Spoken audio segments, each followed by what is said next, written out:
Chapter 2: The Authentic and the Inauthentic. Tomorrow I was supposed to have my qualification exam for an advanced composite spirit staff, Lucia muttered from the seat in front of me. The respect that came with being a high-level hunter allowed our carriage to pass inspections and get out on the road quickly. Only a few hours had elapsed since I had met with the Abyssal Inferno, and I didn't think even she would expect me to act this quickly. Outside, I could hear the thunderous stomping of Ansem running alongside the carriage. He was good at reducing the sound of his footfalls, but there was only so much you could do when you were that heavy. With him at our side, most monsters would steer clear of us. Even supposedly fearless phantoms would run at the sight of us. I finally let myself relax a bit. It felt like every recent trip I had taken had flown by so quickly. Eva's coordination skills weren't to be underestimated. It seemed like things worked out whenever I asked her to do something. But was it really okay for us to just take the Imperial Princess with us? She had only come to the clan house to talk. Sure, I had already talked to the Emperor about further training, but we hadn't settled on a date.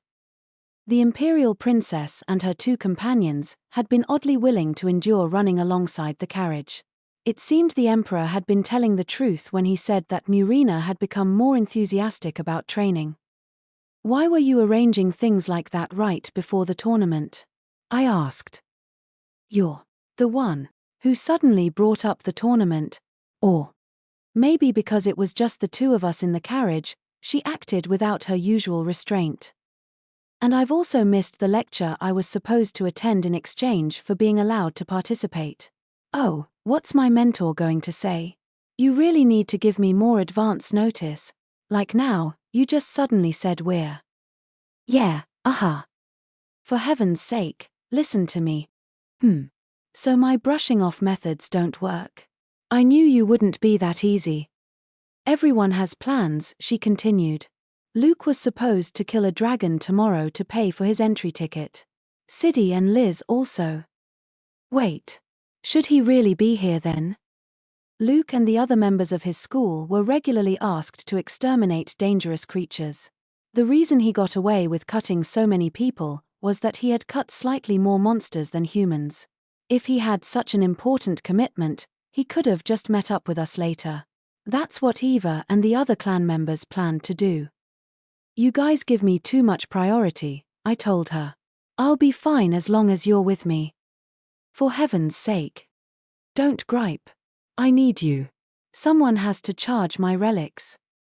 Likewise, I was forced to shove off, entrust a scheduled experiment to Talia, Citri said from the driver's seat. She was there because she had lost at rock, paper, scissors. Though I suppose that's fine. My work there isn't the center of my focus right now.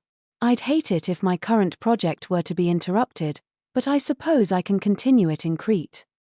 It sounded like everyone was busy. They sure had their priorities mixed up. They should have been aware that my invitation was a spur-of-the-moment thing.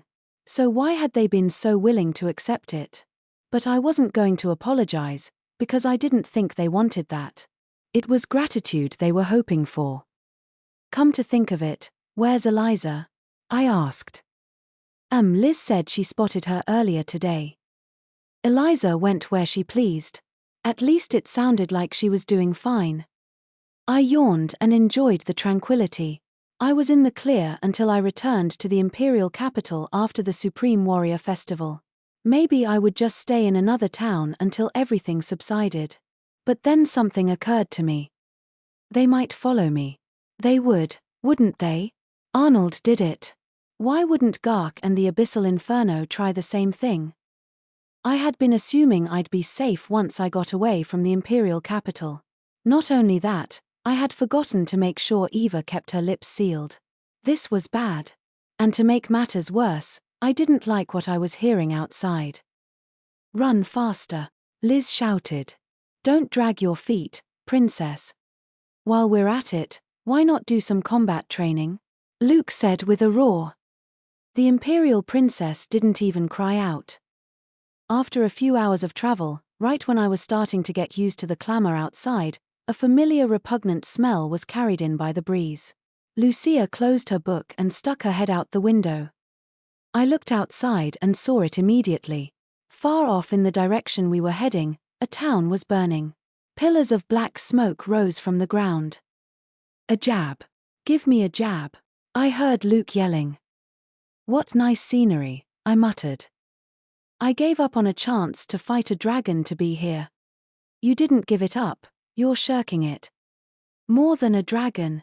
Give something better than a dragon. Come on. Give me a dragon that can use a sword. Come on, princess. It's time for a real battle. Liz sounded awfully happy to have a new plaything.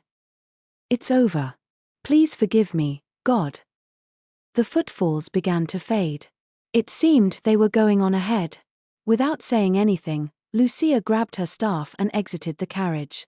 Very reliable, my little sister. So why's this place burning? I wondered aloud.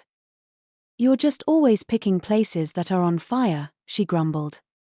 Preposterous. For now, let's start with putting that out, Lucia said as the bracelets on her wrists began to glow.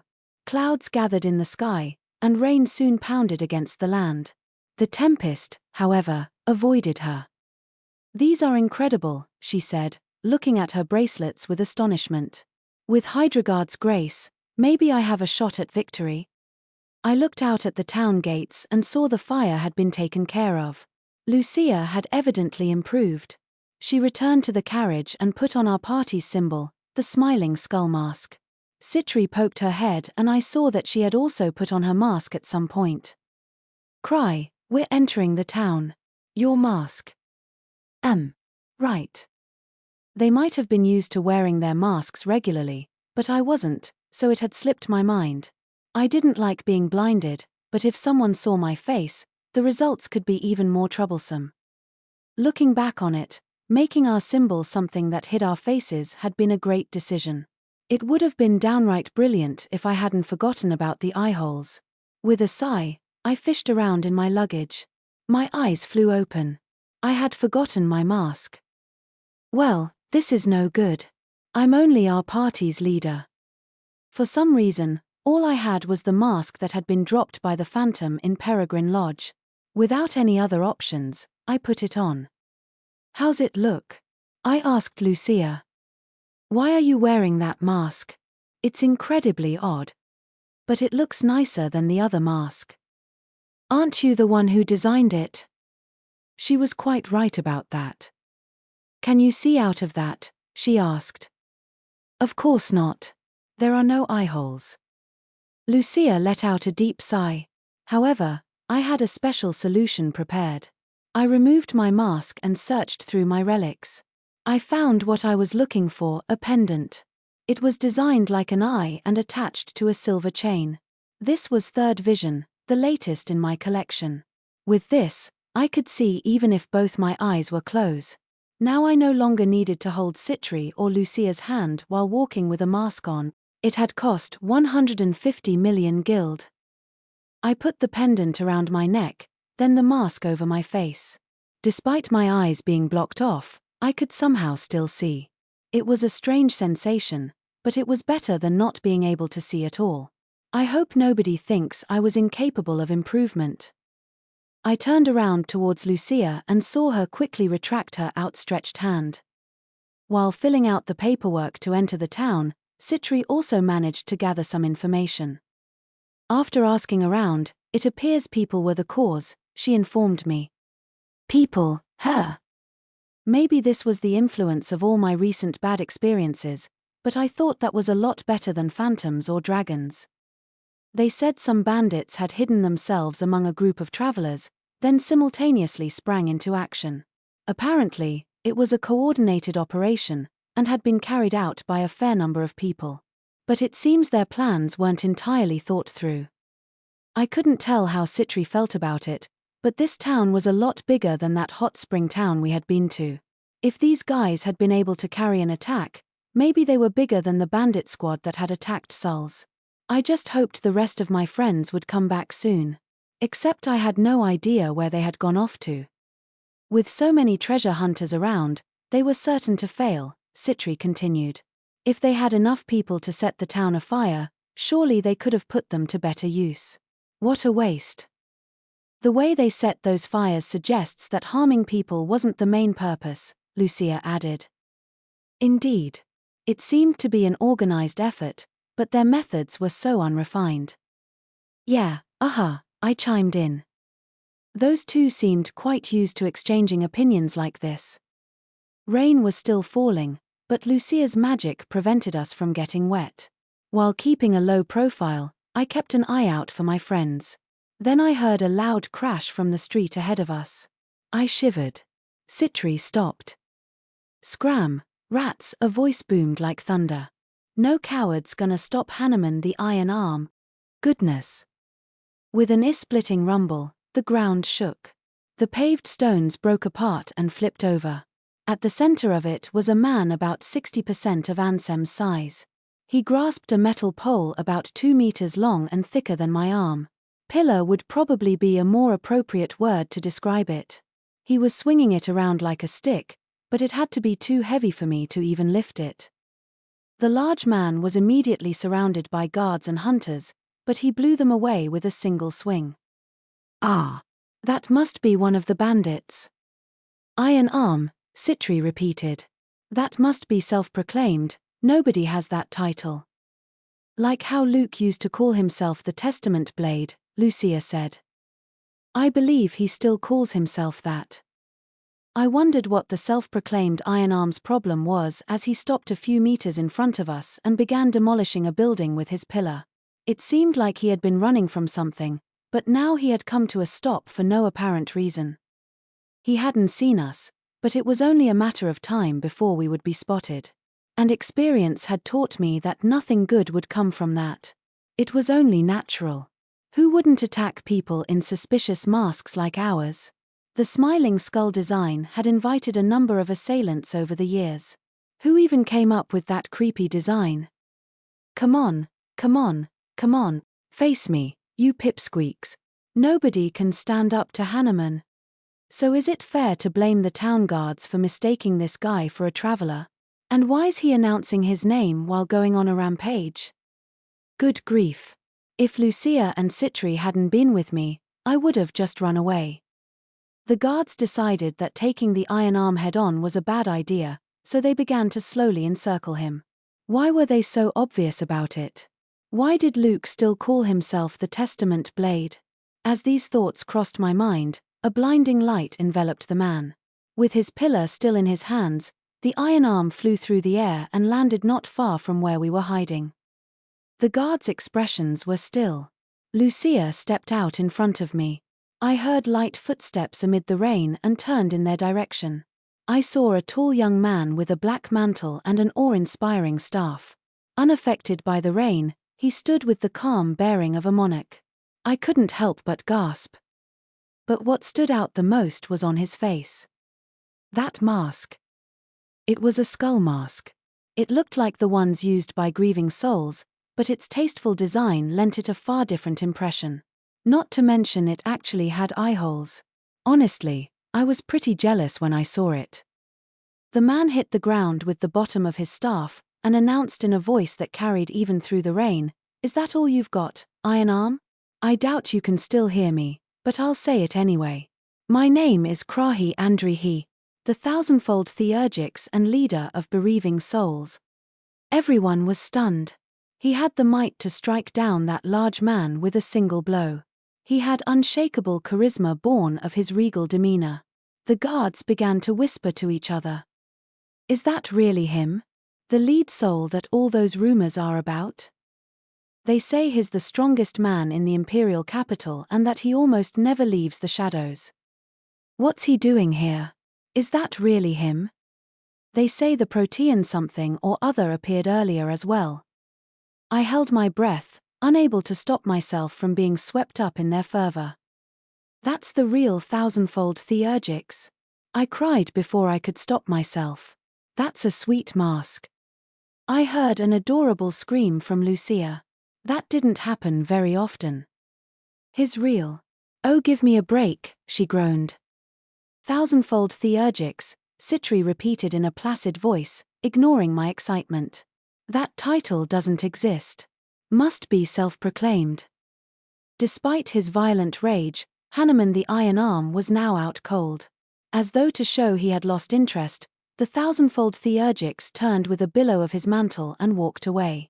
He comported himself with pride and austerity, unconcerned with the many sets of eyes on him. He was no ordinary fellow. Even his most minute movements were refined. He was cool. He was hard-boiled. And then it finally occurred to me, was this the Krai Andrey he from Eva's list? There couldn't have been more than one real me, so there was no mistaking it. How exciting. The thousandfold Theurgix. Krai Andrey he, I said to myself. I felt like I was seeing a living legend. Is he going to be in the Supreme Warrior Festival? So it seems, Citri replied in a monotone voice. Suddenly, Krai turned our way. Lucia began to tremble. Eyes the color of onyx peeked out from beneath his mask. His hair was the same color. He was dampened by the rain, but that only enhanced his presence. I noticed Citri and Lucia had both removed their masks without me noticing it. I began to feel nervous. "That's a nice mask, young man," he said to me. The more I looked at him, the more certain I became that he was the real one. We shared many elements, but every bit of him was 100 times cooler than me. I recalled hearing a saying about how everyone has 3 doppelgangers. It was much more likely that I was the copy, but even saying that I resembled him felt presumptuous. "Chem. My apologies," he said, "but I couldn't help but overhear your conversation. Are you 3 by any chance fans of mine?" "That's right," I told him. "Can I get your autograph?" "Who?" Lucia said. "But of course," Krai answered. I wasn't exactly a fan of his, but I had no choice but to become one. He looked just like me and was super strong. In this situation, I would have smiled uncomfortably, but Krai was simply nodding. That's the difference between a real one and a copy. He removed a pen and slip of paper from his pocket and wrote with a fluid motion.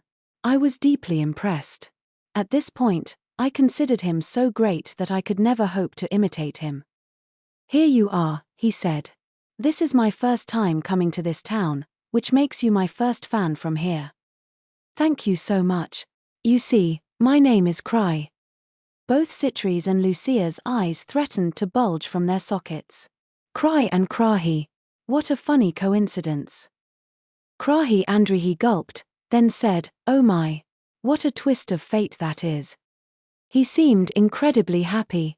So how would he react to find that our last names were also similar? And I couldn't help but be interested. Incredible. What a lovely twist of fate. Now, I'd love to introduce you to the rest of Bereaving Souls, but I'm afraid I've yet to meet up with them. They arrived before me, you see. That's a shame. What sort of party are they?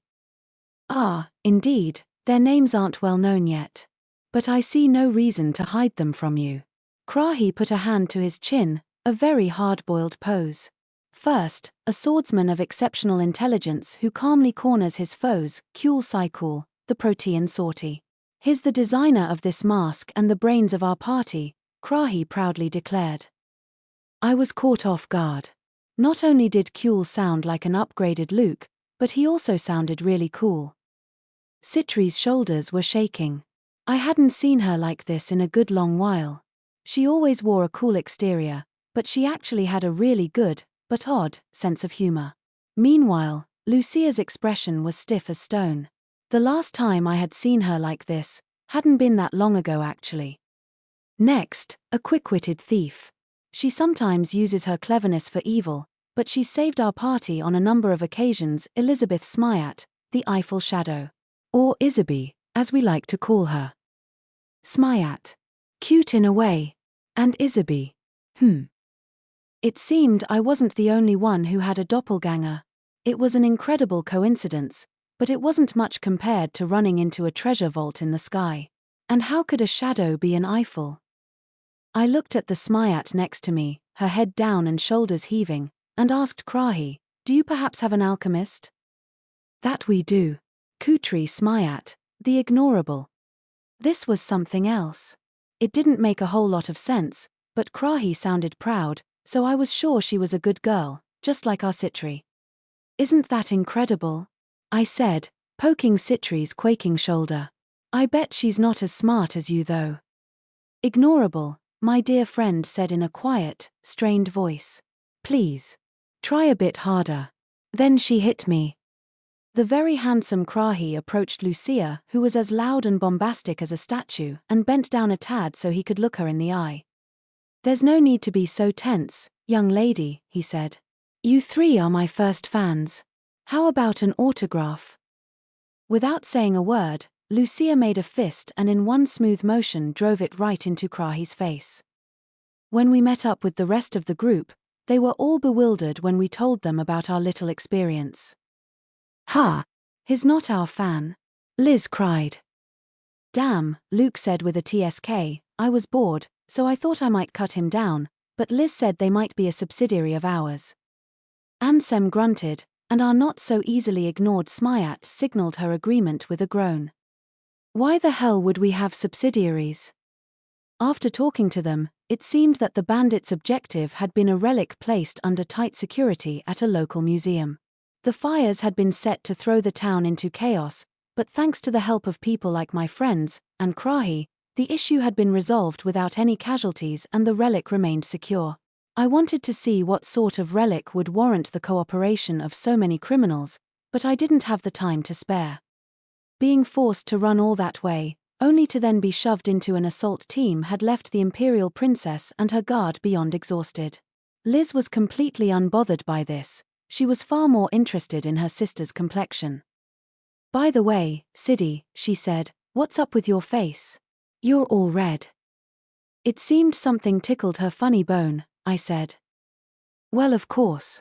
Ignorable, Citri said. It makes no sense. What a stupid name. How in the world do you end up with a title like that? Yeah, Anyway, it seems like we might have some trouble getting along with them. I've never seen Lucia deck a stranger like that before. The way Krai took down Hanneman with ease, but then got sent flying by a punch from Lucia had been positively absurd. But Krai had forgiven her, a sign of his deep magnanimity. See, can you blame me? Lucia protested. That was just too much. I forgot to ask if they had a Lucia look-alike. Krai, Citri said, Lucy loves her brother far too much to allow something like. Before Citri could finish her joke, Lucia's full-power fist slammed into her. It was an excellent feat of pugilism. It seemed like she was improving with every swing. Soon she'd be able to take on the world. I ignored my friend's clamoring and, attempting to initiate Krai, said in a hard-boiled voice, I look forward to seeing him at the Supreme Warrior Festival. A man of average build, clad in a black coat and wearing a fox mask, stood opposite a fearsome hunter. The moment Garf Schenfelder, the bandit king and fox of the seventh tail, saw that, he thought his heart might stop. The plan had been proceeding smoothly. They had a diversion team and a team to steal the relic. They even had people on the inside. Failure was all but impossible, and sure enough, they had succeeded in making off with the relic. Hanneman's diversion had been a success and nobody had noticed that the item on display had been replaced with a fake. So why had there been a man in a fox mask back there? Foxes were the symbol of nine-tailed shadow fox. Most of their members owned a vulpine mask and wore them during operations. But not many members were aware that a white fox mask was proof that someone belonged to the upper echelons. Garf Schenfelder was fairly high-ranked himself, and only once before had he ever seen one such mask. Nine-tailed shadow fox had been formed after its founder had acquired a mask from a treasure vault inhabited by a god. The mask was beautiful, just glancing at it sent a shiver down one's spine. And the mask worn by that young man was unmistakably the real thing. Garf could hardly believe it. Fox's top members rarely strayed from the shadows, yet this man had been standing out in broad daylight. It was inconceivable. Normal members wore fox masks during missions in order to make their organization known, but this was entirely different. Even while carrying out the plan, Garf had been without fear, but seeing that white mask sent a shiver down his spine. It was a novel sensation to him. The closest he had come to feeling like this was when Hanneman had been captured, but even that was a minor issue. Garf stopped himself. He had realized something. The man in the white mask had been talking to that hunter. He had been talking to the 1,000 tricks. That was the man believed to be responsible for stopping the counter-cascade and the dragon caller. Was the boss attempting to gauge the opposition with his own eyes? The bosses of Fox were no stranger to combat. Some rumors suggested that those at the top were comparable to a level 10 hunter. It was an extraordinary rumor, but not altogether unbelievable. To Garf, that man in the fox mask had seemed completely defenseless, but that could have just been a sign of his confidence. Nothing seemed to have been settled during their conversation. The boss talked with the 1,000 tricks, and the 1,000 tricks didn't seem to realize who was in front of him. Fortunately, Garf and his cohorts were about to begin a major operation. He had a way to welcome the boss, and to verify that he was who he appeared to be. Garf closed his eyes, adjusting his focus. He had to make sure. With that in mind, he ran off. I really did feel safer with the rest of my party around. While batting away monsters and the other usual troublemakers, we made our way to our destination. I had already had one nice meeting, so maybe that luck would continue. Maybe my negative luck and Murina's negative luck are combining to make positive luck. Wait. Didn't I say something like this once before? It really is different when you're around, Krai, Luke said after cutting down a wolf-like creature with his wooden sword. How's it different? These guys aren't much trouble, but they're good practice for the tournament. Ansem grunted, signaling his agreement with our not-so-cool Luke. Hey, tell me, what's different? I always wondered what my friends did when I wasn't around, but they always offered to take me with them, so they didn't seem to think I was much of a burden. Don't think, Liz scolded. You don't need to use your worthless brain, just move forward. If you don't kill them, the others will beat you to it. Don't think, just kill any enemies that get in your way. Princess Murina let out a cry, much louder than before. Your Imperial Highness, be careful, her guards shouted. It sure is peaceful. In a way. I was willing to bet our party was the only one that competed for kills. But maybe bereaving souls did. This festival was known far and wide. We lived in an era dominated by the resources retrieved from treasure vaults. Anyone who could slay powerful monsters and phantoms was bound to draw attention. The excitement surrounding the Supreme Warrior Festival easily exceeded that of the Zabrudia auction. We were traveling along a road that spanned multiple nations, and as we approached our destination we encountered more and more carriages headed in the same direction. It wasn't just hunters gathering for the Supreme Warrior Festival. There were the obvious candidates like merchants and nobles, but there were also groups of people that made hunters look gentle, and carriages that clearly belonged to civilians yet were brazenly traveling without protection. It was a little glimpse into the varied chaos of the world. That's right. Are you going to be participating? I asked Ansem, who was walking alongside the carriage. Our stalwart, armor-clad paladin nodded in response. Even though we were one of many carriages, he wasn't drawing many gazes. That was because he was using his relic, Fluctuating Fortress, to make himself about 2 meters tall, less than half his natural size. Though it required every inch of him to be covered in armor to be activated, it was an invaluable tool now that Ansem was all but unaffected by Lucia's magic. The armor seemed awfully uncomfortable, but I didn't want people harassing our sanest member. But 2 meters was still pretty big. Even if they're not all participating, there's gonna be plenty of talent everywhere you look, Luke said, his burning blood strongly contrasting with Ansem. And if you make a good showing in the tournament, you might arouse their interest, Citri chimed in, pouring oil onto the fire. Were we headed into a period of decline? I know I was the one who had suggested going to the tournament, but it was only just dawning on me that I might be in danger. Ark was proof that not all high-level hunters had a thirst for blood, but this was a place where people were gathering to fight for supremacy. I decided I better hide my face as much as I could. There would probably be other people wearing masks, albeit not many. I didn't like standing out, but having my face seen was even less appealing. And so we finally reached Crete, the host of the Supreme Warrior Festival, the town of blades and battles. There was still some time before the event, but a strange atmosphere already pervaded the town. We had already felt it in small amounts in the towns we had stopped at on the way, but it hadn't been anywhere near as intense as in Crete itself.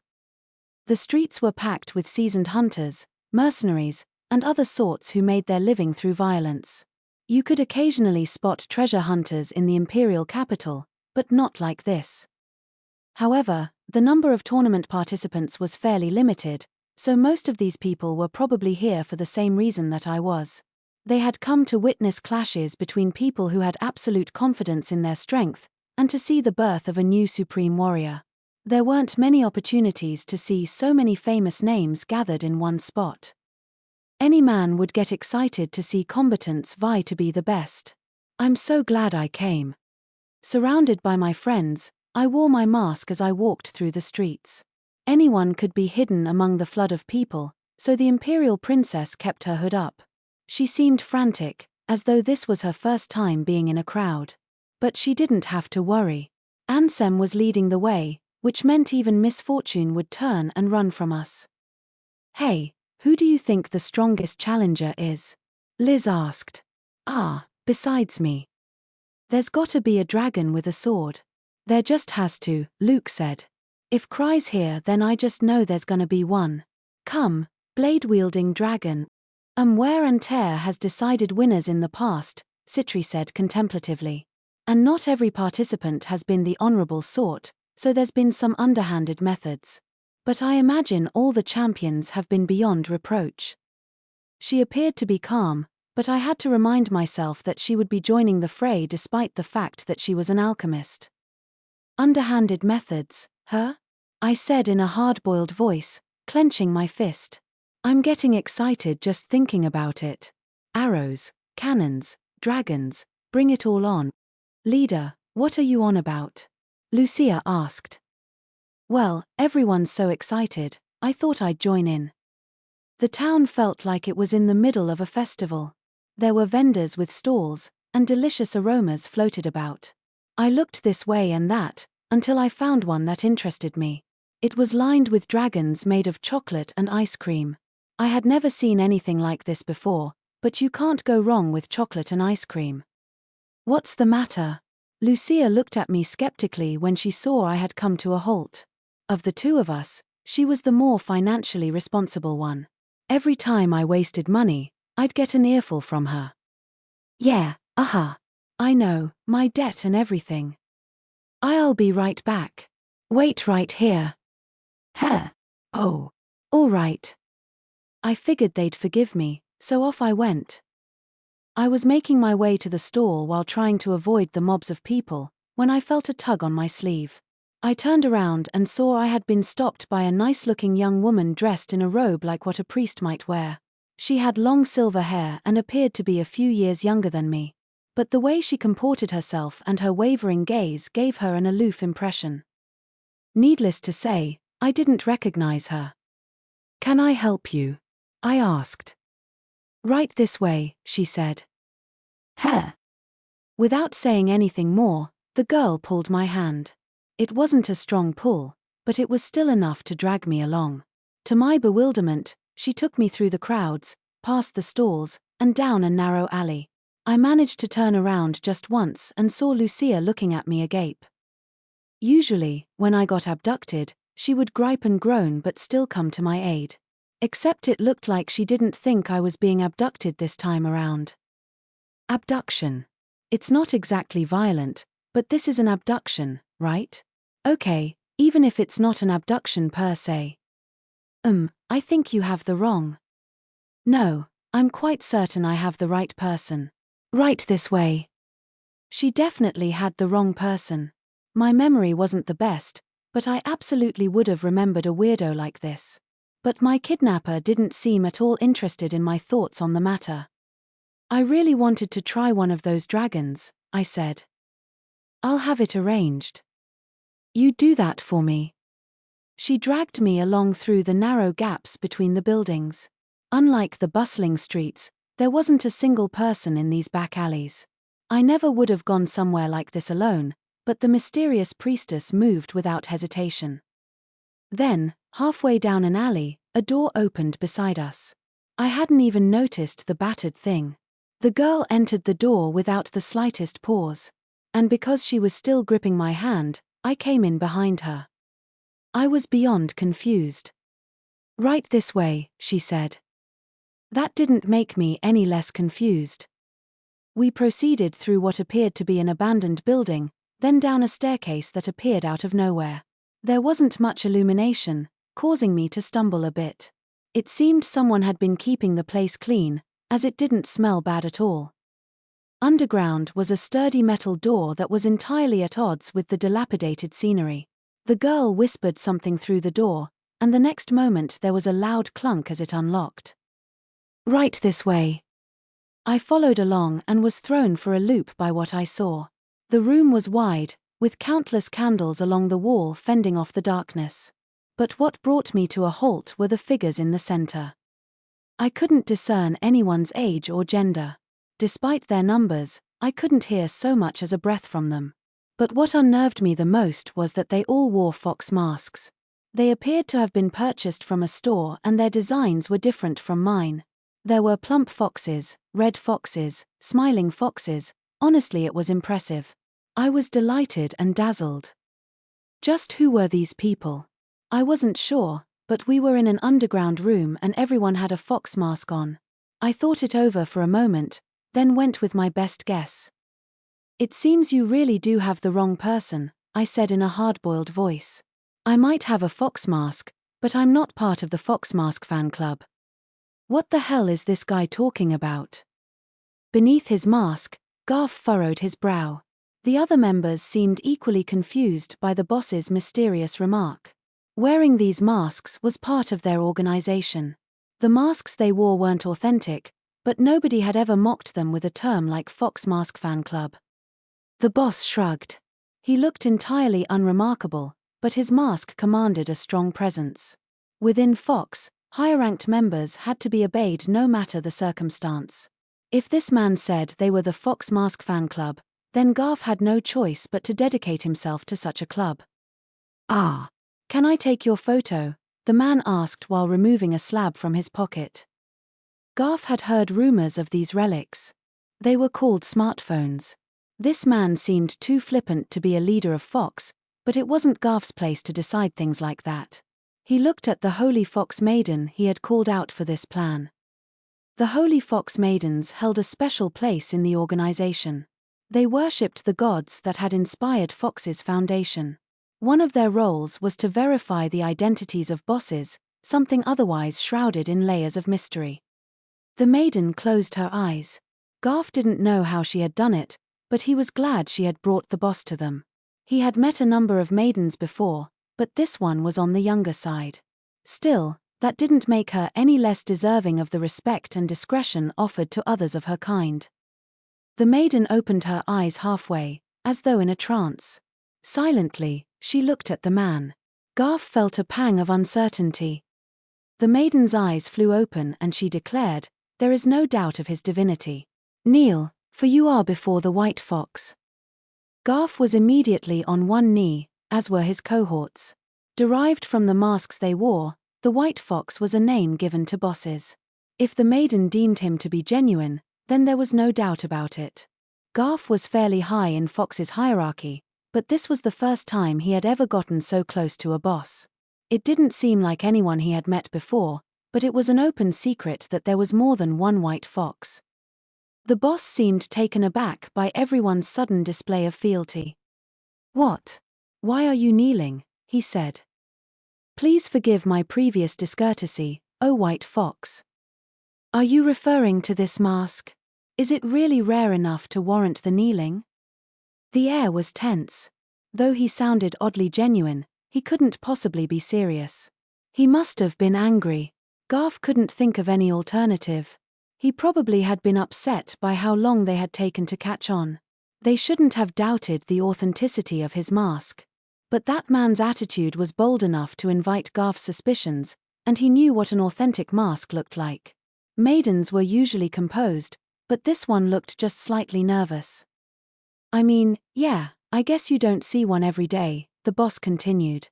"But still, I just don't understand. I'm not part of the Fox Mask fan club, I just came here to watch the Supreme Warrior Festival. What he was really saying was that he had no use for people who couldn't even recognize their boss. Nobody dared so much as breathe after hearing his biting sarcasm. As the highest-ranking member, it fell to Garf to speak up. He forced his tongue into motion and said, "Boss, we of the Fox Mask fan club have already begun preparing for the Supreme Warrior Festival. Please, allow us to show you what we've done." "Boss? Oh, I get it. I appreciate the sentiment, but I came here with my friends."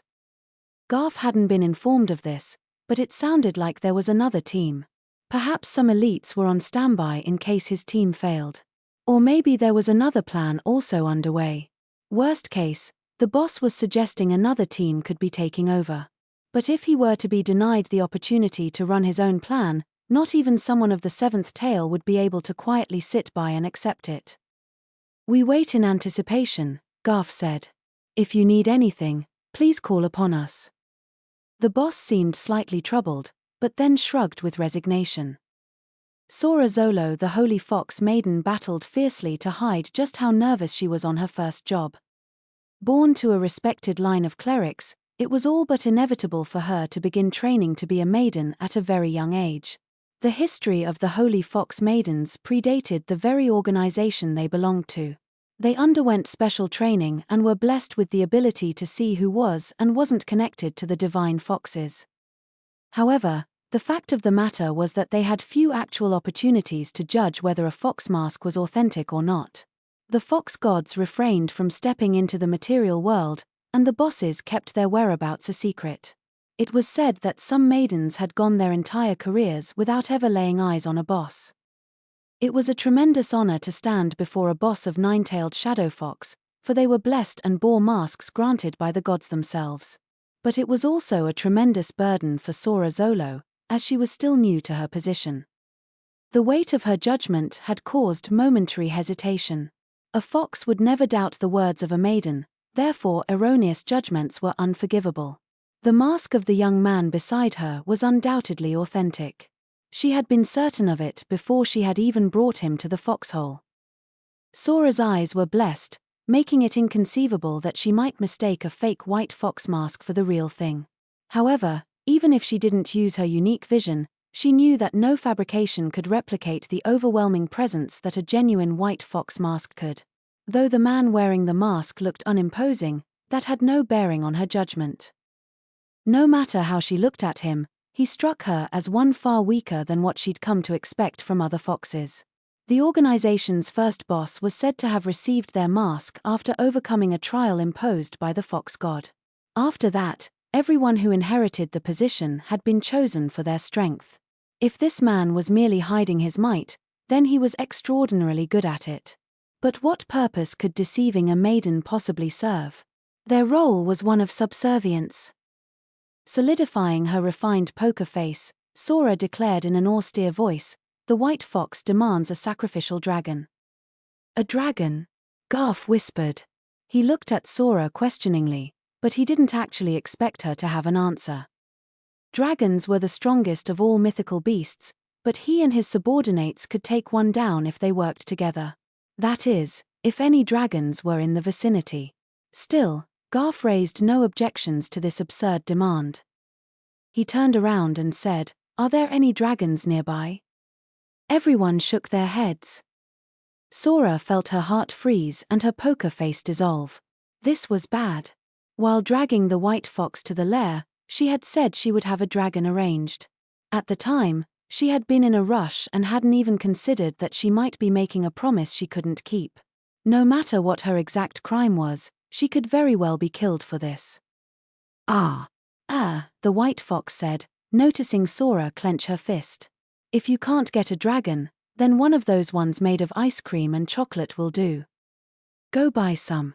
As many as you can," Garf ordered. Some of his subordinates dashed off. Was it safe to assume they were being toyed with? Sora was struggling to recover from her failure. Garf, meanwhile, removed a bag and handed its contents to the white fox. "That's right, boss," he said. "This is the relic in question. Please accept it." I'm back, I said. I had made my way out of that underground room and found my friends waiting for me, just like I had told them to. Thanks to third vision, the sudden change in lighting hadn't been at all disorientating. I didn't wear masks very much, so I hadn't had many opportunities to use this relic, but it seemed worth the price it fetched. Lucia looked agog at the package I had. She furrowed her brow and said, "Where did you go?" I don't really know." "Excuse me?" She looked incredulous. Even if I told her about what had happened back there, I didn't think she'd believe me. There really were all sorts of fan clubs out there, and owning a rare fox mask apparently made me their boss. I still felt halfway like a spirit was tricking me. I had walked into another interesting experience. Foxes sure had become a staple in my life, and I had somehow ended up with a relic. I was no stranger to strange things, but a stranger giving me a free relic was a first. Still, I was more than happy to be the boss of the Fox Mask fan club if this was how they wanted to pay me. What discerning eyes they had, impressed as they were by a mask from Peregrine Lodge. Since I was going to be in Crete for the time being, I figured this wouldn't be the last time I ran into them. The lodge Citri had secured for us appeared to prioritize security over luxury. The building itself was simple, but you could tell this wasn't an ordinary place due to the presence of multiple knights patrolling outside. The windows were made of thick glass and the walls had an unusual luster.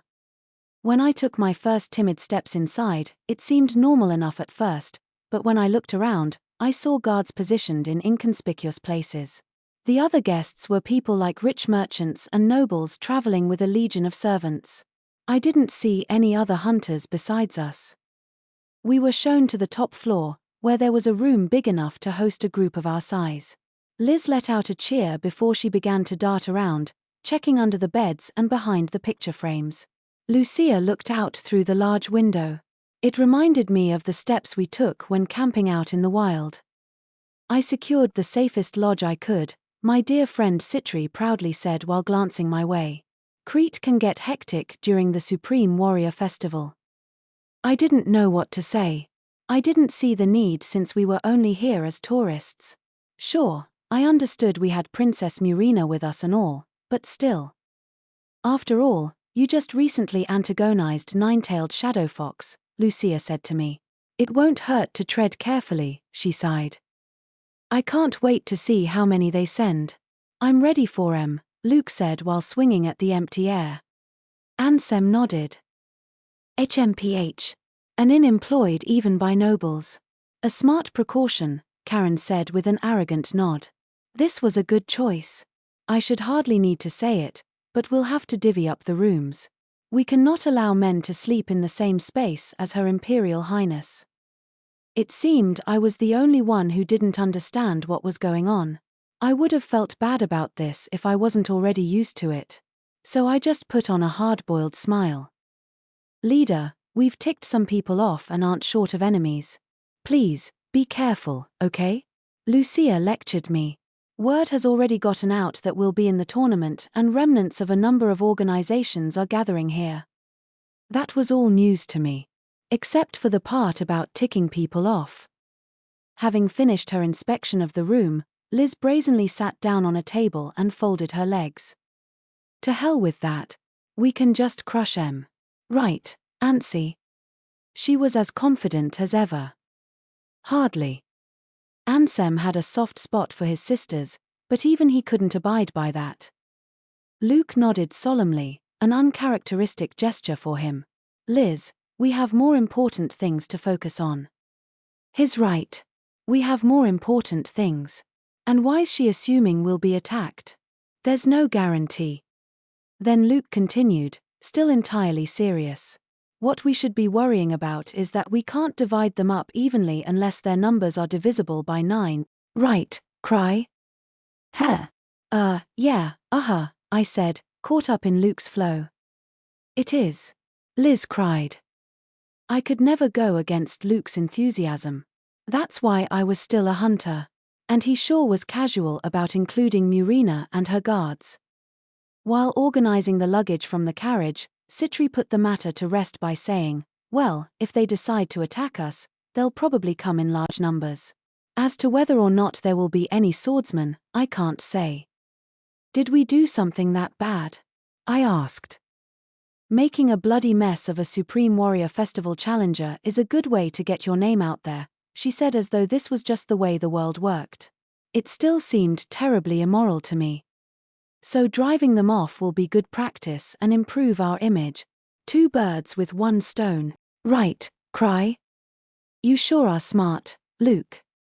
I told myself I probably didn't have anything to worry about. After all, my friends were strong enough to handle it. Don't make me wait any longer, Luke said, taking practice swings. Come on, 8-armed dragon swordsman.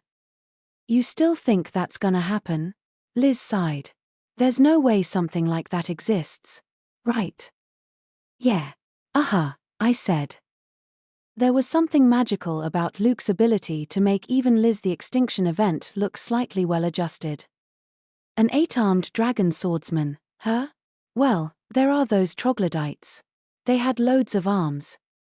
Weary of talking about bloodshed, I pulled out the relic I had received from Garth. Luke's crimson eyes lit up when he saw what I had. Ooh. It's a sword. Krai, give it here. In a bit. The relic from the Fox Mask fan club was indeed a sword type.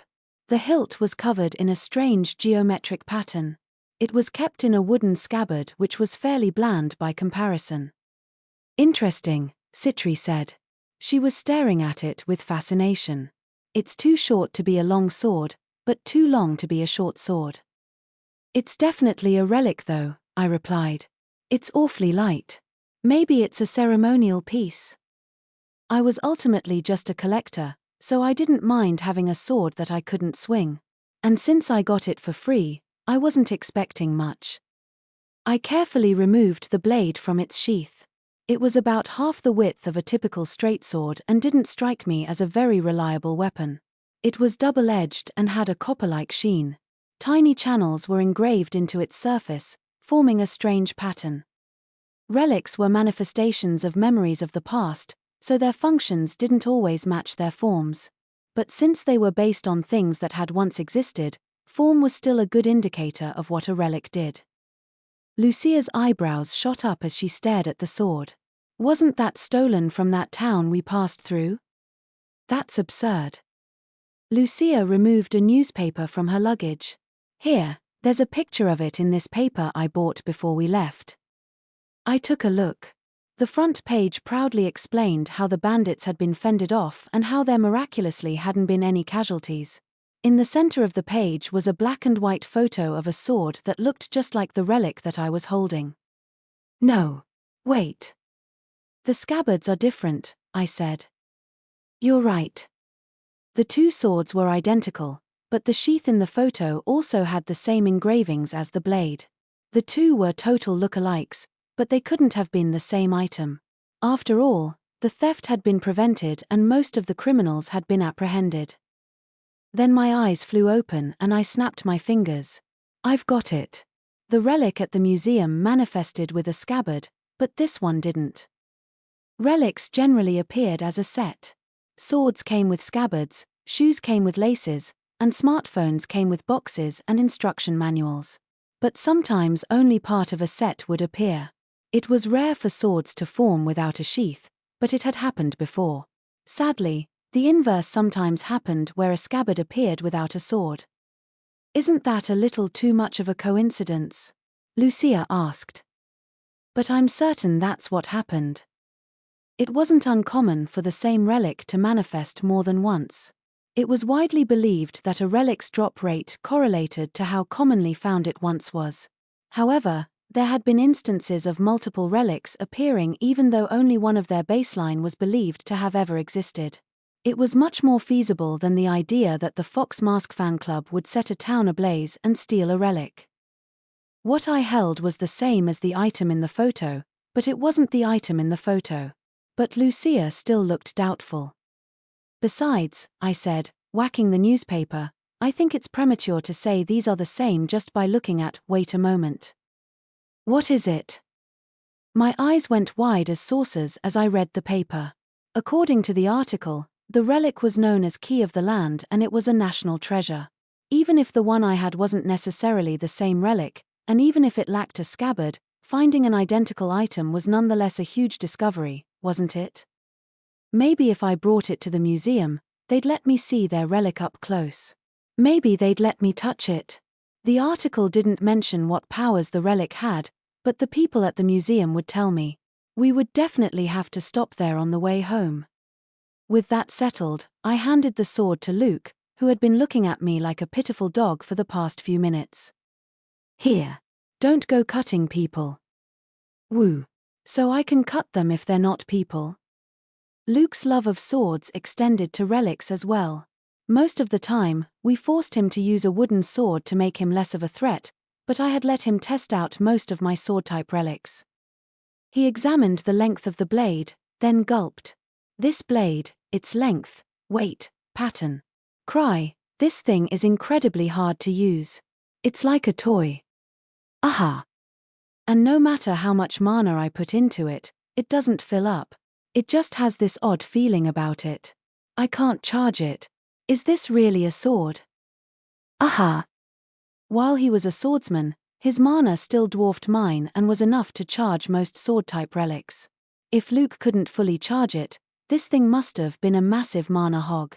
Looking the way she did when I asked her to charge something, Lucia watched Luke's enthusiastic attempts. So if I can learn to successfully charge this, he said, it'll mean I've become a better swordsman. That's how it works, right, Krai? Yeah. Aha. Someone could learn from my example. Now he was making Lucia look bad. Through wide eyes, Princess Murina watched her mentor's childish behavior. Luke hadn't changed at all since we were kids. Krai, can I use this? Sure. This sheath isn't a relic, so you can just use your own. Luke's scabbard was of a special design that could hold multiple swords. I had accidentally dropped a sword in the middle of a treasure vault before, so it was much safer in Luke's hands. We may have been on a trip, but that didn't affect my daily routine much. All the more so since it was dangerous outside. I sat out on the terrace, using my smartphone to send little sister Fox a picture of the Fox Mask fan club and brag about my experience. Right, crybaby, Liz suddenly said, what are we gonna do about training the princess? So she's just calling her the princess. Wasn't that sort of disrespectful? The timid gaze from the princess sitting between her guards on the couch seemed to suggest that she found it rude. But what was Liz getting at? We're gonna train her, aren't we? We'll do it if you tell us to, but, I know you get this, but she won't get any stronger. There's no mana material out here, and making her stronger will take time. I don't know what you plan for her. That's so. I'm planning, of course, to send her to the Supreme Warrior Festival. Princess Murina stared at me. I beg your pardon? What do you mean? Karen demanded. Brother, I seriously don't think, Lucia began. You're serious about that? Liz cut in. I think it's a bit much for her. She's a total amateur and I don't think there's a spot for her. What a strong reaction. I thought I had made my plans clear a long time ago.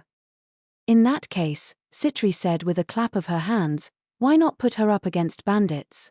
That'll also give her real combat experience. Siddy. Lucia cried. It's because you're always indulging my brother that. But Liz is right. Making Her Imperial Highness any stronger in such a short period will be difficult.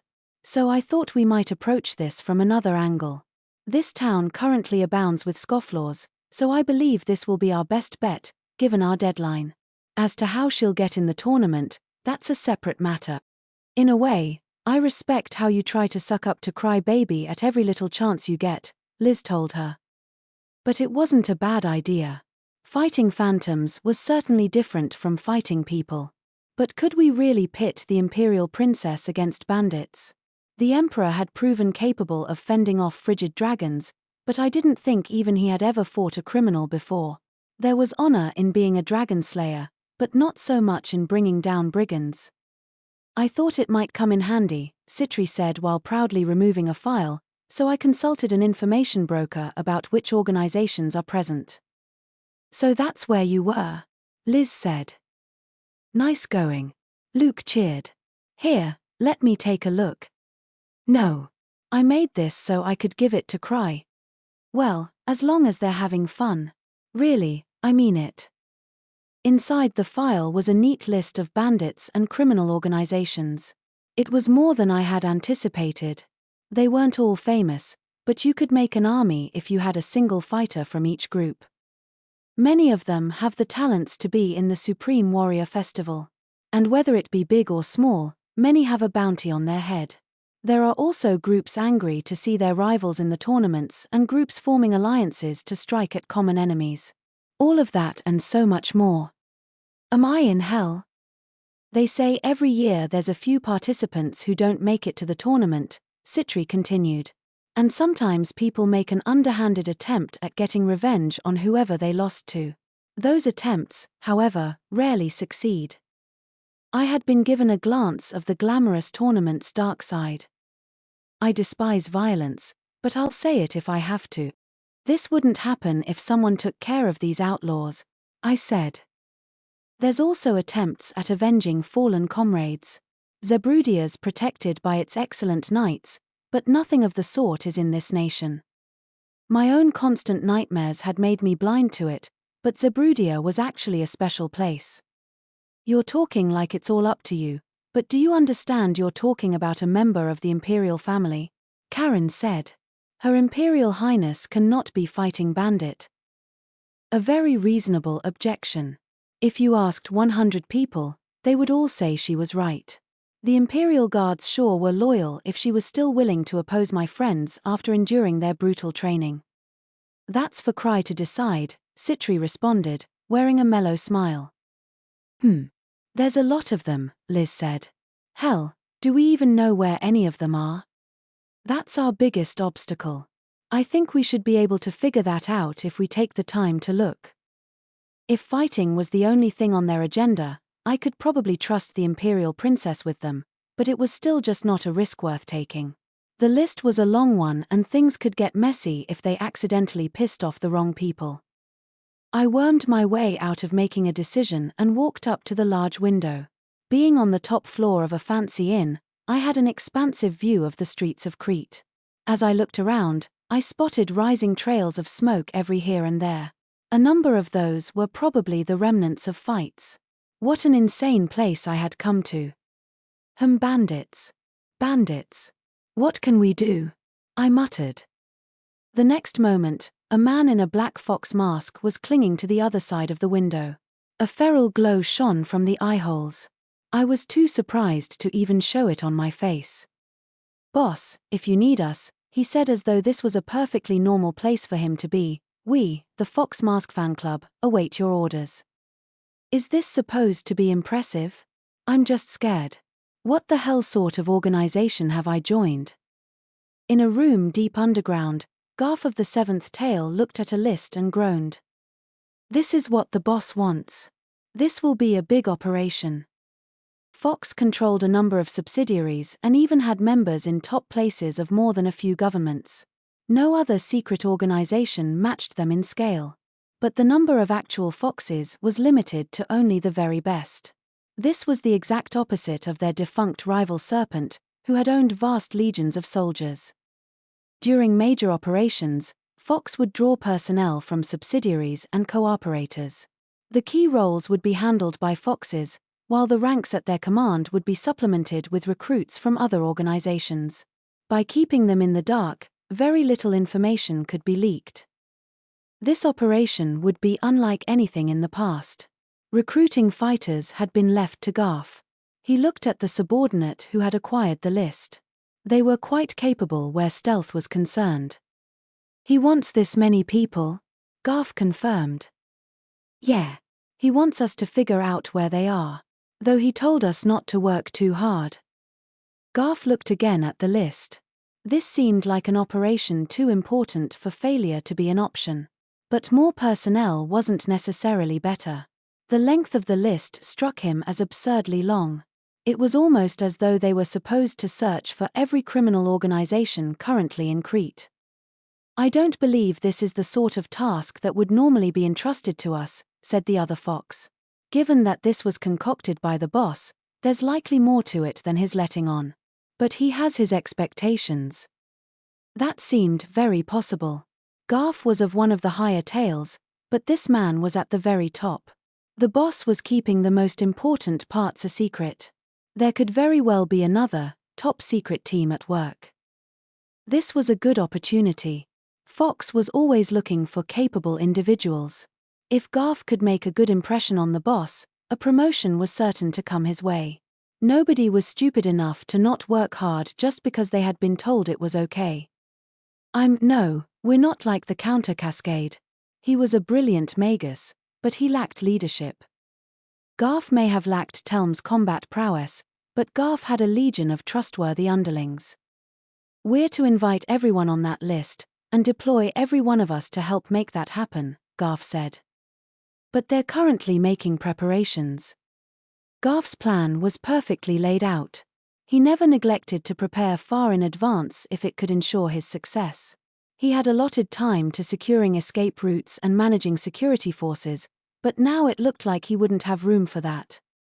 "There's nothing we can do," he told the other fox. "Even if we're not fully ready, the plan is moving forward. Don't miss the forest for the trees." With a big smile, Garf began issuing his orders. "We're off in search of strong foes." Woo!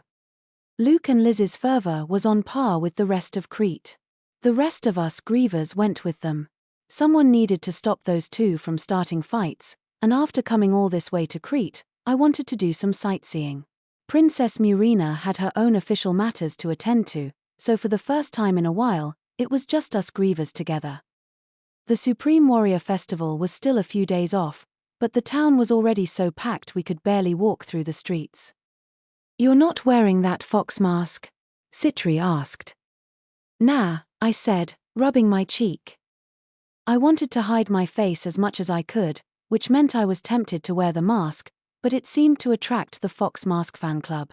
One of them had even come to my room, so there was no telling how many of them might appear if I wore the mask in the open. Banking on the protection of my friends, I kept my ears open for gossip as I walked around. Unsurprisingly, everyone was interested in who might win the tournament. The contestants hadn't been announced, but rumors must have been going around, as I heard Luke's and Ansem's names come up. As their friend, it was a funny feeling. But there was one name in particular that caught my interest. "The Thousandfold Theurgix," I repeated to myself. "It sounds like he's famous. I'll have to show my full support for him." According to Citri, his title was self-proclaimed, but if these rumors were going around then it might be official soon enough. "No," he said, "the 1,000 tricks. They're talking about you," Lucia said. "No, that's ridiculous. Why would they talk about someone who wasn't taking part?" In the past, people would frequently try to start stuff with us if we entered a crowd, but not this time. Liz seemed to find this boring, but when an important showdown was coming up, nobody was going to pick a fight with someone who could clearly hold their own, especially if that person was Ansem. After a bit of wandering, Luke clicked his tongue. "Hell with it, let's go to a pub." "Agreed," Liz said with needless excitement. She was definitely more interested in wasting people than getting wasted. Lucia and Citri were both exasperated, but I thought it was fine. Luke and Liz were impulsive. With a little drink in them, they'd forget all about fighting. And if they did start a melee, we could just intervene. Together, we all entered a random pub. The town was already burning with passion, but when you added alcohol into the mix, it was enough to make my head spin. In the dark, cramped interior, a number of gruff faces were gathered, quietly sipping drinks. Perhaps the danger that came with starting a fight in a place like this was why it was so much more quiet than any pub in the imperial capital. The moment we stepped in, Luke's eyes began to glimmer as he scanned the room. Knew where to start. So he was bent on getting the festivities started. I was about to try to calm him down, but he stopped on his own. "Hang on. Isn't that Tuka?" he said. Settled in a corner of the pub was a group of people wearing distinctive reddish-brown armor. It was common for parties to wear uniform colors. For instance, in Sven's party Obsidian Cross, everyone's gear was black. But this party was far larger than average. When you had upwards of 10 rugged faces all in matching colors, party stopped feeling like the right word. Mercenary Corps. Sells words. They were the militants of First Steps, making most of their income from combat rather than searching treasure vaults. They were Knights of the Torch. Eva had told me that Tuka would be in the tournament, but I hadn't expected to run into her in a place like this. I spied her sitting in the center of the group. Even as the clan master, I hadn't seen her in a while. The black-haired captain's gaze instantly turned our way. Without a moment's hesitation, she slammed her glass on the table and stood up. On your feet, everyone. The way they quit socializing and got up in unison was an odd sight. Their gazes all rested on me. The other customers looked our way, curious as to what was up. Salute our master client. The knights all saluted in unison and held the position. There were two main factors that determined a party's efficacy: individual strength and member coordination. Taking down powerful phantoms and exceptional monsters required a group of battle-forged individuals to multiply their capabilities by working together. Any first-rate party could claim to have both these things, but Grieving Souls leaned more towards individual strength, whereas Knights of the Torch was the inverse. I don't think I'll ever forget the shock I felt when I first met them. Their refined movements were like those of a proper Knight Order. Even as the other guests stared, the Knights didn't flinch. Hey, did they get new members? Here, everyone's watching. You can relax, I said when I realized I was also being stared at. At ease, Tuka announced. I didn't know why I was being called their master client when it was Citri who was hiring them. She was providing them with funds and equipment. The only values Knights of the Torch had were the type that could be deposited in a bank account. They occupied an odd place in First Steps and they took an odd attitude towards me. They obeyed me because they knew I was Citri's longtime friend, which made them in some ways easier to handle than the people who had strange levels of faith in me. Don't tell me you'll be in the tournament, Tuka, Luke said. He was always excited by the idea of facing strong opponents.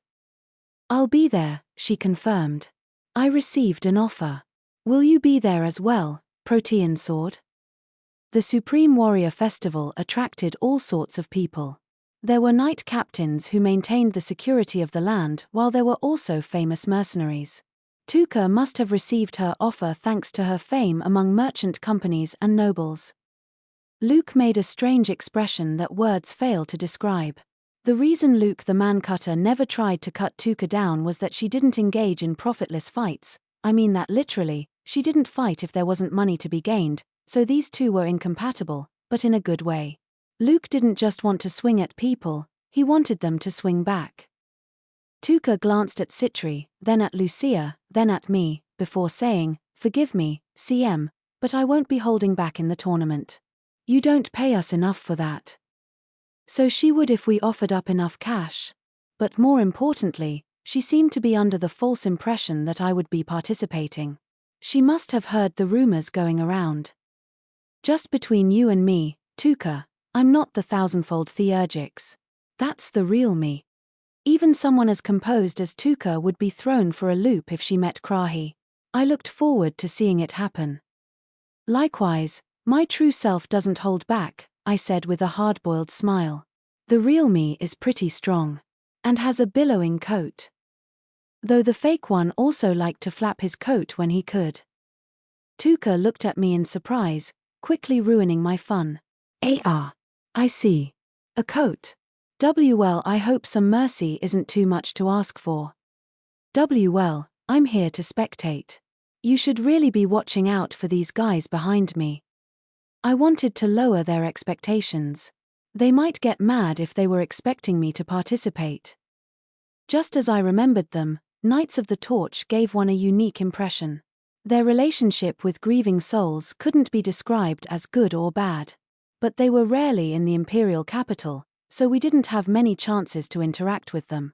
But they still seemed happy to see us. We sat around a table with them and Tuka and the other prominent members began to pour me drinks. "I don't think it's a coincidence that we ran into each other here," I said. "Drink up, we'll get you more." Except this was all coming out of Citri's wallet. She seemed to like Knights of the Torch. Probably because money could resolve any problems with them. "You heard him," Tuka said to her knights. "Our master client requests it. Don't squander their generosity. Drink up. Remember to be grateful to Citri, as clients are rarely as kind as her. Salute." "Thank you," the knights said, saluting in unison for the second time. Citri looked mildly astonished. These guys seemed to think saluting was never a bad idea. And what was a master client?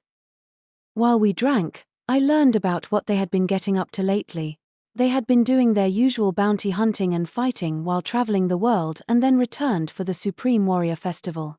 They had hunted down a pack of orcs that had attacked a village, crushed a gang of beastmen robbers, and went to a treasure vault just for the hell of it. I was impressed, but then I realized we had been up to an even greater variety of escapades. Liz was having a drinking contest with one of the knights, and Lucia was watching with exasperation. Luke had set his sights onto the customers and was looking around the room with the eyes of a raptor. While a knight poured me a drink, I asked the question that had been on my mind. "Did you guys expand?"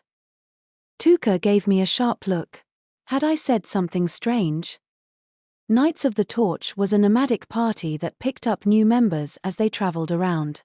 It was generally frowned upon for a party to increase their membership without consulting their clan, but First Steps allowed it. I couldn't recall the exact number of members they used to have, but it seemed to me like they had gained 2 or 3 people. Yet it appeared that I was wrong. I didn't remember their individual faces, so maybe I really was off the mark. I tried to brush it off with a laugh and said, "I just thought you used to be a smaller party." "Yeah, you've gained what? 10, 11 members." This was a joke. They might have grown, but definitely not that much. I expected Tuka to laugh and tell me that I was being silly. And maybe tell me I was a funny guy. Instead, she folded her arms. "Chmph sharp as always. Indeed, we've gained 11 new members." "Huh? For real?" No. There was no way they had gained 11 members. Was she playing along with the bit, inviting me to play the straight man? I might have done it if I was with Ark, but Tuka was a different beast. Citri, who had even more people than me pouring her drinks, looked around wildly. "You don't appear to have gained any new faces," she said. "Are they somewhere else?" "Indeed," Tuka answered. "They're on a mission. We've become well known, but that's brought us many enemies. Forgive me for not informing you earlier," she said with a bow. So she wasn't joking? Not only that, the ones in the pub were all old members. I really didn't know what to do. "Raise your head," I told her. "You're free to expand your party. That was one of your conditions for joining our clan, remember?" "Krai's right," Citri chimed in. "You help us all the time, and we're fine with it as long as it doesn't cause us any trouble." Oh, yeah, exactly. You guys always do so much for us. Getting new members is no big deal. Ha ha ha. Their expansions didn't cause any trouble except, for Eva. Managing clan members was her duty. I was totally neglecting my responsibilities, but Tuka nodded like I had a point. "I appreciate your leniency. The Supreme Warrior Festival is a profitable time of the year for us. You see, a number of contestants have bounties on their heads." Violent words attracted our violent members. "Chem? What's this? Bounties?" Luke cut in. "Oh, what are we gonna kill?" Liz followed. So they were hunting down contestants. Even before the big tournament, Knights of the Torch was hard at work. Enduring Luke's and Liz's stares, Tuka sighed. "Right, CM," she said. "There's something unusual about the bandits' movements this year. They lack their usual boldness. This is just a gut feeling of mine, but it has me concerned. Do you know anything that might explain it?" I was about to say that I didn't know, that we should just be glad they weren't being bold. But then something occurred to me. I snapped my fingers. Tuka's eyes lit up like her party's namesake.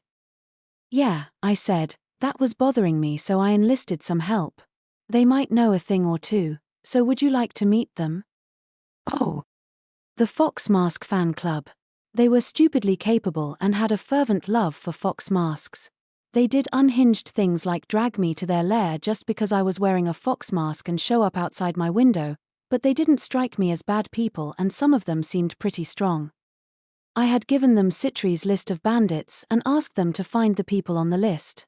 It seemed like the sort of thing they might be knowledgeable about. It was a dangerous task, so I had told them not to work too hard at it, but I think they were the type of people to heed such a warning. In that regard, having Tuka work with them was reassuring for me. Unlike the Fox Mask Fan Club, she was a seasoned professional. This worked for everyone, inducing me. The Fox Mask Fan Club would get a powerful ally, and Knights of the Torch worked better in large groups than small ones. I could also make Grieving Souls tag along. And I could throw in Princess Murina while I was at it. Man. I'm on fire today. Oh, that reminds me, I said as something popped into my head. There's something you need first, fox masks. The rarer the better. Of course, it would be best if you could get ones that match your armor. Do you think you can do that? Plan X was underway. All they had to do was follow their boss's orders to the letter. Members of the organization didn't need to think, all they were allowed to do was faithfully carry out orders. Thinking was the job of those higher up on the chain. Garf Schoenfelder, formerly the Bandit King, excelled at composing plans and giving orders.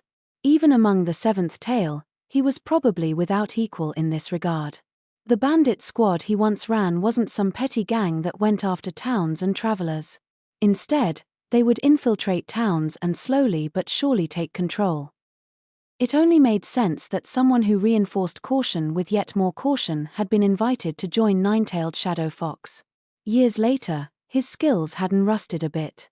Nine-Tailed Shadow Fox had members across many nations, but Garf's web of subordinates extended even further. Among criminals, Fox had friends and foes alike.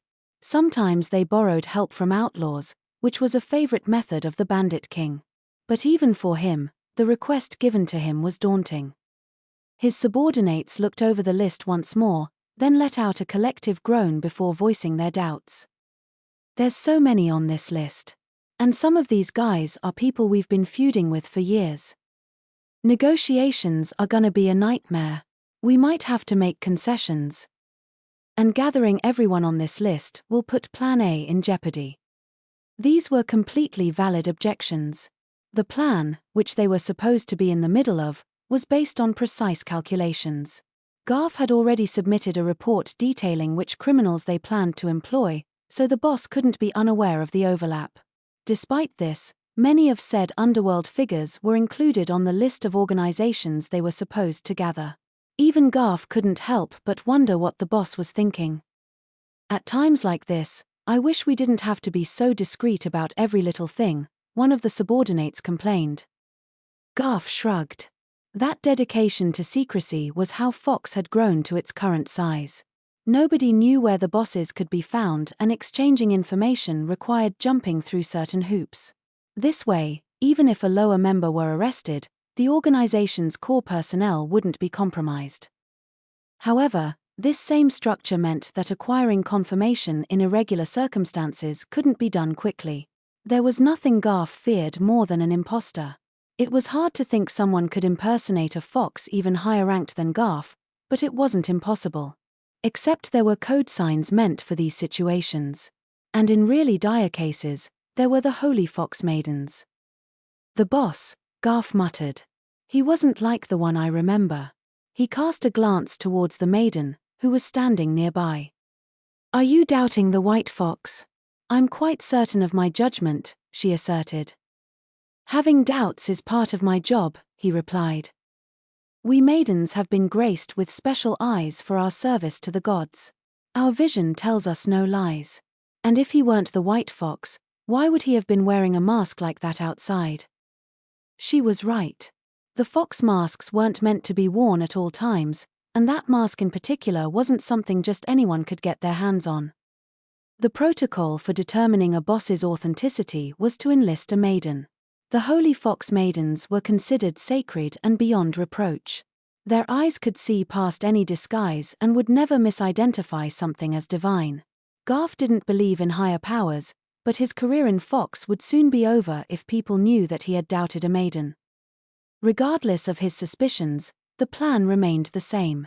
Worst case, he could check during his regular contact with headquarters. He told himself to look at things simply. All that was really happening was that he and his crew were getting a bit more work. Besides, forming alliances with formerly antagonistic criminals would be useful later down the road. The only thing that couldn't be allowed was the failure of Plan X. Then, the man assigned to keep close to the boss came dashing in. He was an extraordinarily talented man who wore a fox mask of pure black and was trained in the techniques of the shinobi. Outfitted with a perception-warping relic, there was nobody more suited to running errands for the boss.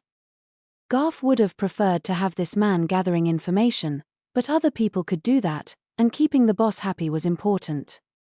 The man approached Garth and said in a flat tone, "Garth Schoenfelder. The boss is calling for you." Oh, they really came. Upon finding my stalker friend from the Fox Mask fan club outside my window, I gave him a request. I then put on my fox mask, struck a dignified pose, and soon found the leader-looking guy and the priestess girl brought before me. The leader was tall, with a tight, muscular frame. I couldn't see his face due to his mask, but he certainly struck me as strong. Next to him was the priestess, aloof as the first time we met. "You really came. You take this stuff seriously," I said. "You honor me, boss," the leader said as he and the priestess knelt before me. How valuable did this mask have to be to warrant this excessive loyalty? I had never once said I was their boss. I saw their eyes shift from me to the people at my side, Tuka and Princess Murina.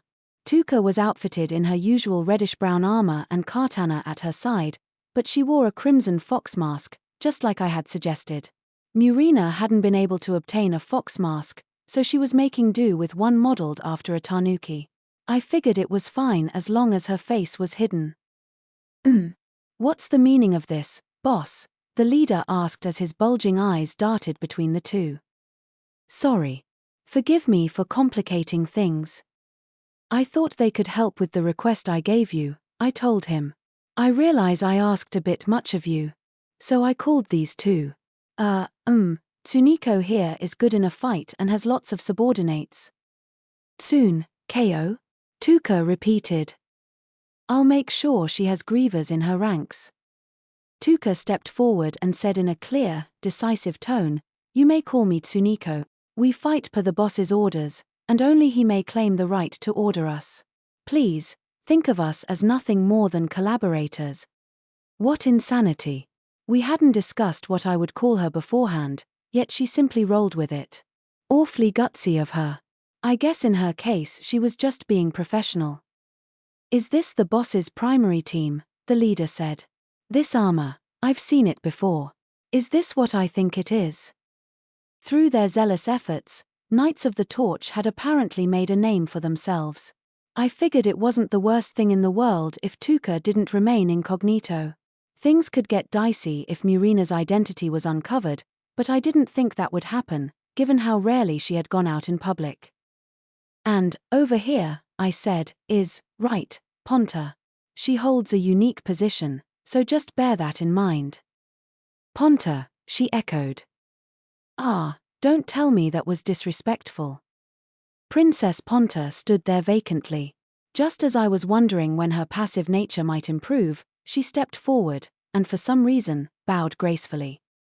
Please call me Ponta," she said.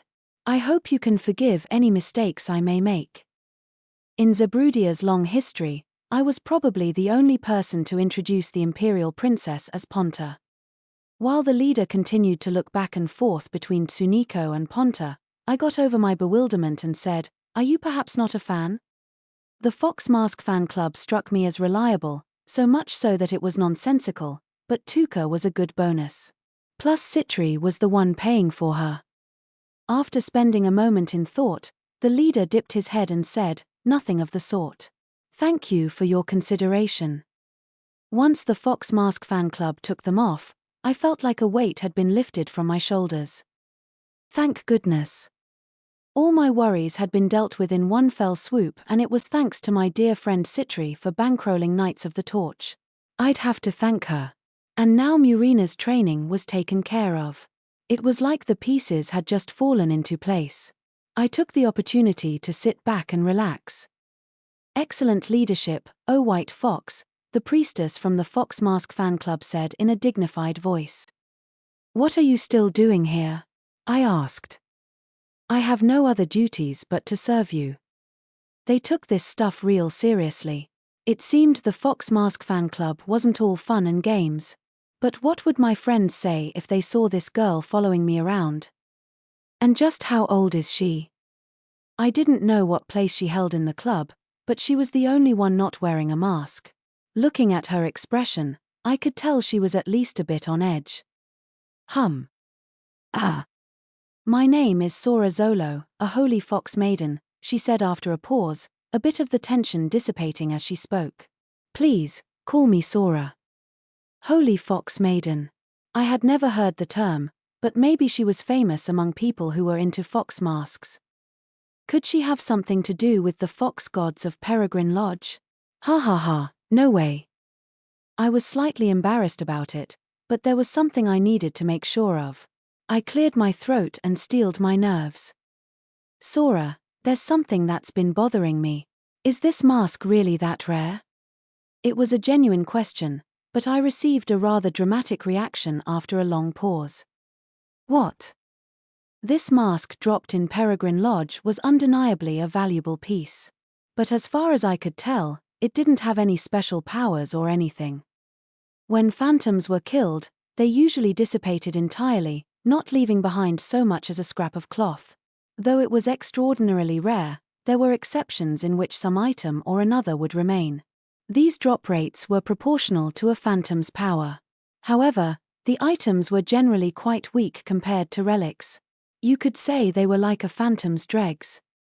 So while the mask was undoubtedly rare, it didn't strike me as something that would inspire the fealty that the Fox Mask fan club was showing me. It was a snazzer-looking thing, but modern technology could easily replicate it, and the other fan club members all had pretty nice masks themselves. Sora had lost her devout composure and appeared beyond confused. She looked behind her, making sure nobody else was around, then looked back at me. "Oh, White Fox, what do you mean? Is this some sort of joke?" she asked in a trembling voice. "You see, I got this mask a while back when I defeated a phantom in a treasure vault." What?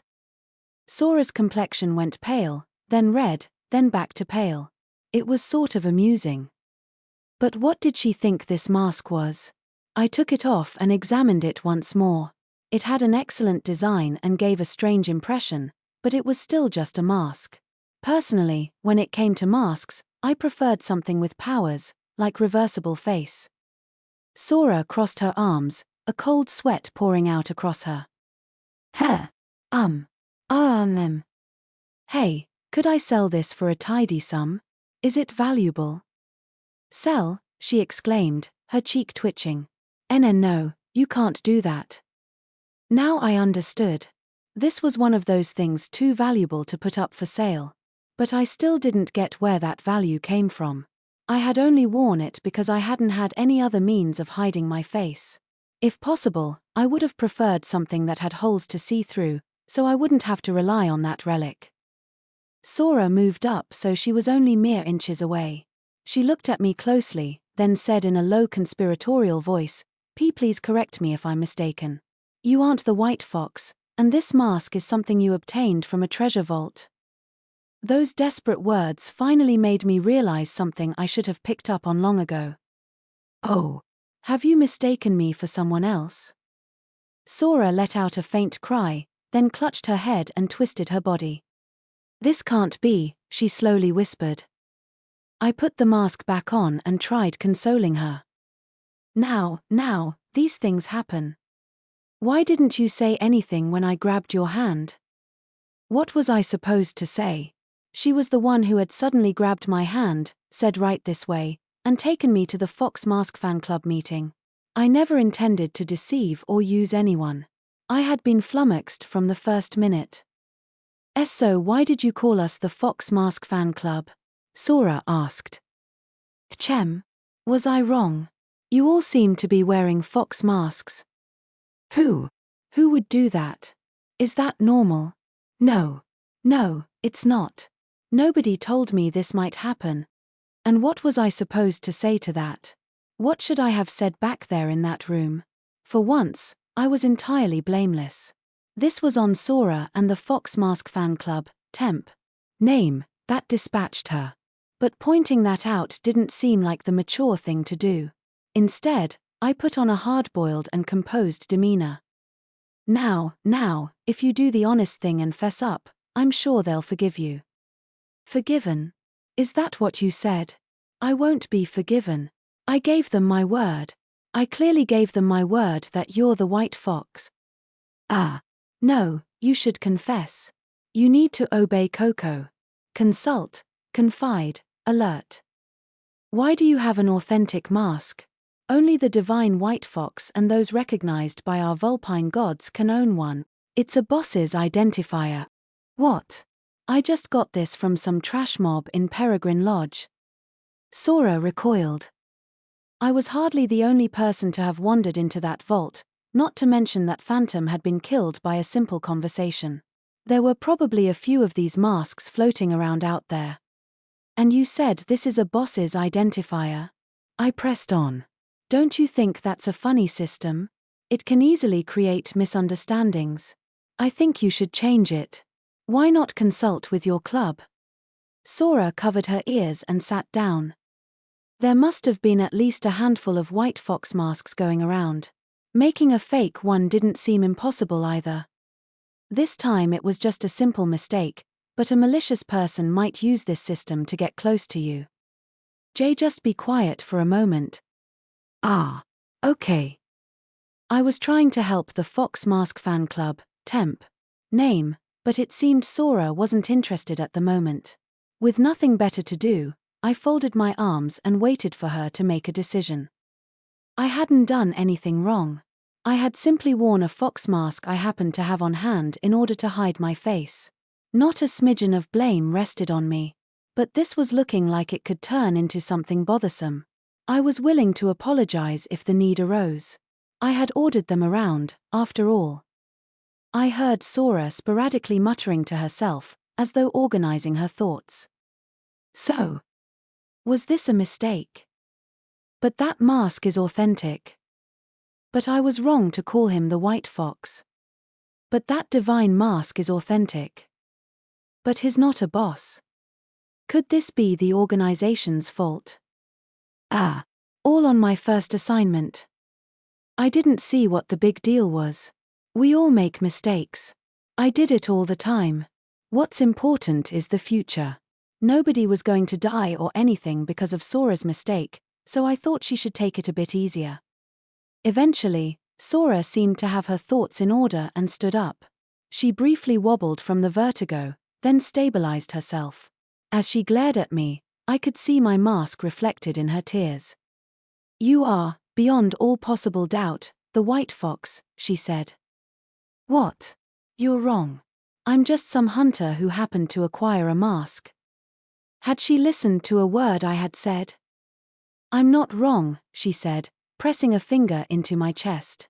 You are the white fox, recognized by the divine, bearer of a sacred artifact. That's wrong. I was taught that if the mask is authentic, then so is its wearer.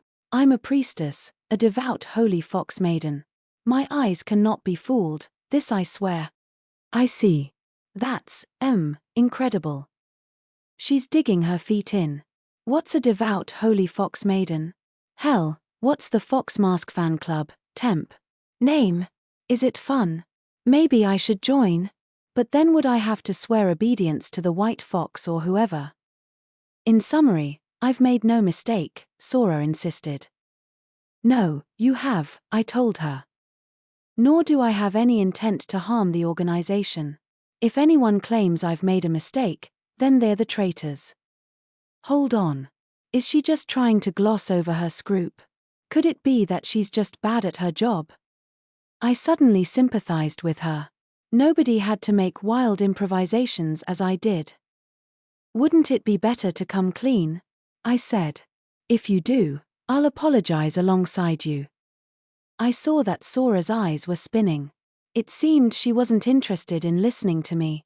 Sweating profusely, she raised a clenched fist. If it's come to this, we have no choice but to break old bonds. We'll forge a new organization, one led by our new blessed white fox. We'll call it Ten-Tailed Shadow Fox. By having one more tail, we'll be the superior organization. It sounded like she was panicking. Was she really okay with this?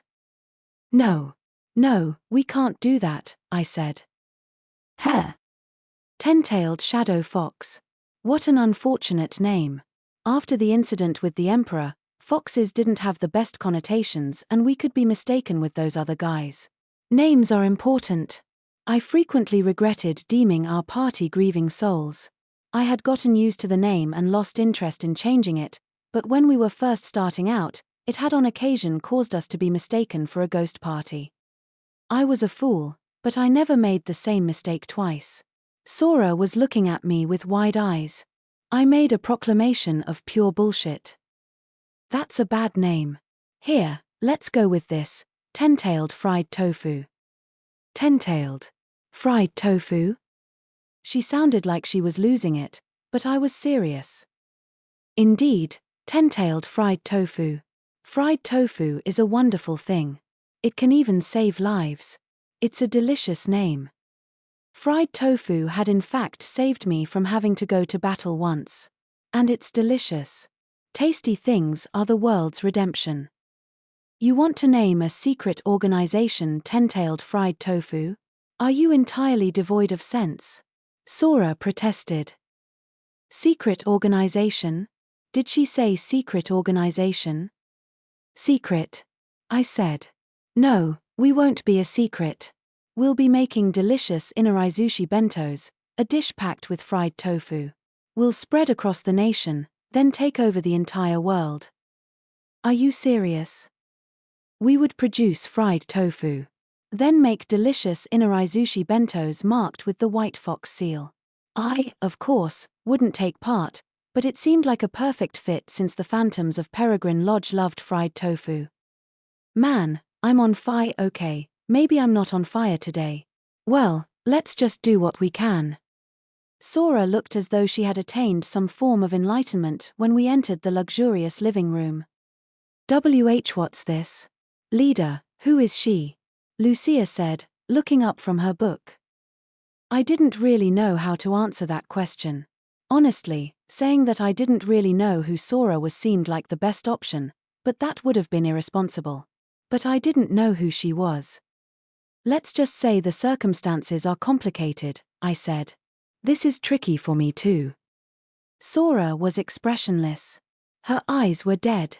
It seemed she didn't want to go home. She probably feared the backlash that awaited her there. Instead, she stubbornly insisted that it was her job to accompany the white fox, so I had no choice but to keep her with me. But I couldn't look after her forever. I was always getting wrapped up in stuff that eluded my understanding, and I had a feeling this was another one of those times. I still thought our best option was to give an honest apology to the Fox Mask fan club. Temp. Name. Goodness. More nonsense. Why are you always? Right, Lucia. Charge these, would you? Or. I tossed her third vision, which I needed to see with the mask, and Owl's eye, which I needed to see in the dark. Lucia deftly caught both relics before giving me a look that could kill. Hiding behind me, Sora watched this exchange with wide eyes. Could it be? Oh, White Fox, are you part of Grieving Souls? She asked in a quiet voice. Yeah, that's right. You know your stuff. I kept my face hidden, but Lucia's was known by many. Apparently, her fame made her known even to the Fox Mask fan club. Temp. Name. It's fine. Fine. I'm not a traitor, Sora muttered while pouring sweat. I'm a maiden. I'm correct. Correct. Correct. I'm not the one mistaken. Oh divine fox, please watch over me. Right, this is an infiltration mission. No. No obfuscations. I'm correct. I don't think that's right. Really, honesty is the best approach. She didn't have to worry so much. People are quick to forget pain. And in my experience, most things just sort of worked themselves out.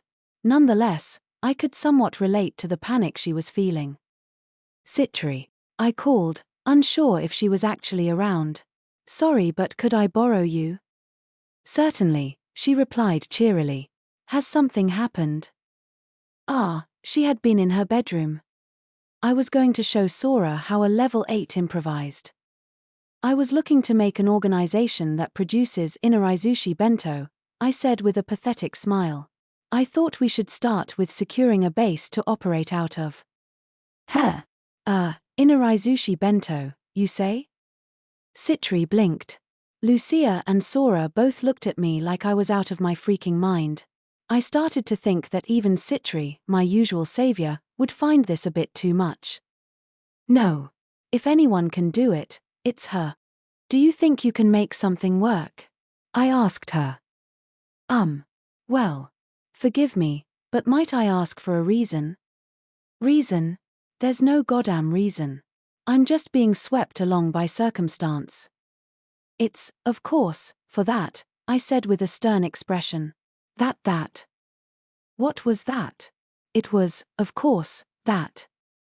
Citri looked momentarily confused before a smile blossomed and she clapped her hands. I see. That. Understood, I'll get to work. When do you need it? Immediately. Immediately? Citri's eyes flew wide open, allowing me to see the confusion she harbored. The Supreme Warrior Festival is about to begin. Yes, but this is that, which we're talking about, I asserted. Citri sank into a silence, then nodded. Very well. Since it's that. I'm going out for a bit. I may be late getting back. With a suspicious gaze, Lucia watched this entire exchange. Leader, what is that? She asked me. I dunno. Brother, you really are going to end up being forced into a marriage with her. Citri Shaw was reliable. I had always been on Team Citri. She was agreeable and her personality was compatible with mine. But I wasn't going to marry her. See that, Sora? That's how you improvise. I let out a yawn and sank into a comfy chair. Then I remembered I had some bragging to do. I had to tell little sister Fox all about how I was forming an organization for making Inarizushi bento. Sora entirely failed to keep up with the changing situation. It made no sense. The only thing she understood was that she had been thrown into an unenviable position. It was preposterous to think that she had mistakenly identified the white fox. It threw the meaning of the maiden's existence into question. They occupied a special spot within the organization, but by no means did that make Sora irreplaceable. The white fox mask was authentic. Normally, that might have earned her some leeway, but not when that mask was worn by a member of Grieving Souls, the archenemies of Nine-Tailed Shadow Fox. To put it succinctly, Sora had been tricked. She had been made the victim of an elaborate ploy on her very first assignment. And the man behind it all had mocked her, telling her just to come clean to her cohorts. She could never admit to what she had done. To do that would certainly be inviting her own execution. Even if her life were to be spared, she would be imprisoned, and there was no guarantee that would be better than death. And she didn't expect her fellow maidens would come to her aid. Sora was aboard a sinking ship and getting off was no longer an option. She didn't want to die. She had been born into the life of a maiden, and she refused to let that life end for something that was no fault of her own. Perhaps it was unbecoming of a maiden to think like this, but Sora was certain she had done no wrong. That mask was genuine. Those who held the divine masks became an object of worship, and that was the basis for the existence of the Holy Fox Maidens. At some point, the tail had started wagging the dog and the maidens had become servants of Nine-Tailed Shadow Fox, but that wasn't the way it should have been. What Sora was now doing was a return to the old ways. It was her duty to make things right again. She wasn't doing anything wrong. She would return things to the way they were meant to be. She would devote herself to the White Fox and his new organization, Ten-tailed Fried Tofu. They would spread Immeasurable across the land. Sora was doing no wrong. Will this suffice, Krai? The alchemist asked. It wasn't easy, but I managed to get this. For that. Why is she willing to put so much effort into this idiotic plan? Good job getting this on such short notice, the Thousand Tricks replied. Oblivious to Sora's thoughts, he had an infuriatingly doltish smile. It was the next morning and they were in a small building not far from Crete's center. It appeared to have once been a cafe or something of the sort, as there was an excellent kitchen that almost looked out of place. Living spaces furnished with basic furniture occupied the second floor. Sora wasn't familiar with the ways of the world, but even she could tell that this wasn't something you obtained for the sake of a mere joke. There must have been something wrong with this Citri person if she was willing to obey such an absurd order. Sora began to consider going into hiding. Maybe she could throw Fox off the trail if she changed her clothes and hair. The new White Fox was probably trying to stop the operation that the organization was carrying out in Crete. As a mere maiden, Sora hadn't been informed of the details, but she had heard it was a massive endeavor that would change the world. It was all being managed by a man of the seventh tail who had planned it out in meticulous detail. But Sora thought it had been doomed to failure the moment she had mistaken an imposter for the boss. But she didn't see how an organization that made fried tofu could interfere with this. She had never even seen Immeasurable in her life. I've also prepared fried tofu, Citri said. It's not a common food around here, so obtaining it was quite difficult. You really got some, the Thousand Tricks responded. Sora was bewildered, but she couldn't just sit still and do nothing. She no longer had a home in her old organization. She had to survive. No, it was her sacred duty to serve the new White Fox. Sora had done nothing wrong. Forcing herself to perk up, she clenched her fist and raised her head. I await your orders, O White Fox, she said. I, Sora Zolo the Maiden, will support you to my last breath. Please, watch over me. Also, I might add that I don't know how to cook. I've never done it before. Was conquering the world with food even possible? What in the world was this man thinking? Was this the same pre-human artifice that had fooled Sora? It was all too confusing, it made her head spin. Even still, she was desperately trying to support the new White Fox. But he just furrowed his brow. Krai, I'll remind you there's nothing I hate more than being in the red, Citri said. And what do you like most? He said after a momentary pause. That would of course be, that. You should give me more of that. Ha ha ha, you're a funny one. Heh, I try to be. This is also in the name of that. Indeed that. The White Fox didn't look remotely like someone ready and motivated to interfere with one of Fox's plans. Did he even understand that Sora had quickly made her way to Crete because a fake could ruin Garf's plan? She decided to ignore Citri's pouting for the time being and observed the White Fox. But she quickly gave up on trying to use her brain. There was nothing a mere maiden could do in this situation. It was an era of resplendence brought about by the bounty of treasure vaults. The treasure hunters who retrieved relics from these vaults were sometimes praised as champions. Hunting was considered the fastest path to wealth, glory, and power, thus making this the golden age of treasure hunting. Exhibiting superb talents since a young age, Krai Andrey's foray into hunting was inexorable. As far back as he could recall, he had yearned for that life, and for just as long, even the adults around him were convinced he would be excellent at it. Krai didn't grow up to be particularly large, but his instincts were razor-sharp and his magical aptitude was on a level often thought impossible for men. Generally, women were said to be more suited to being magi. But most of all, he had what all hunters needed, which was the ability to efficiently absorb and retain mana material.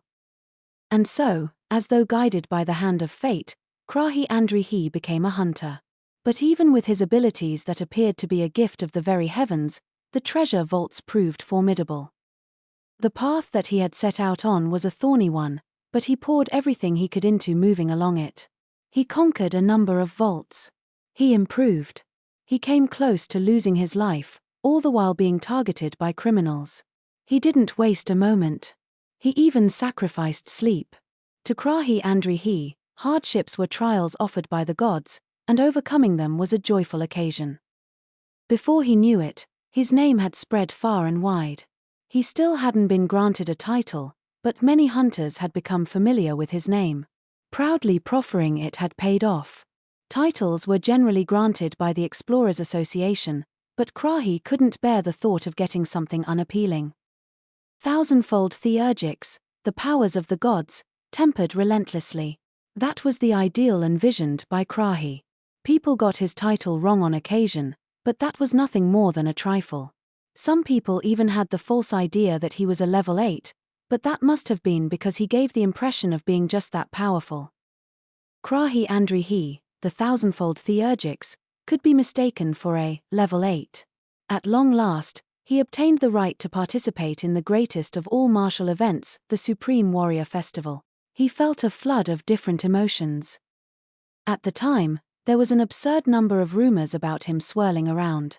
Krai wasn't level 8, he had no title, he had never eliminated any major criminal organizations, nor had he made any flower fields into treasure vaults.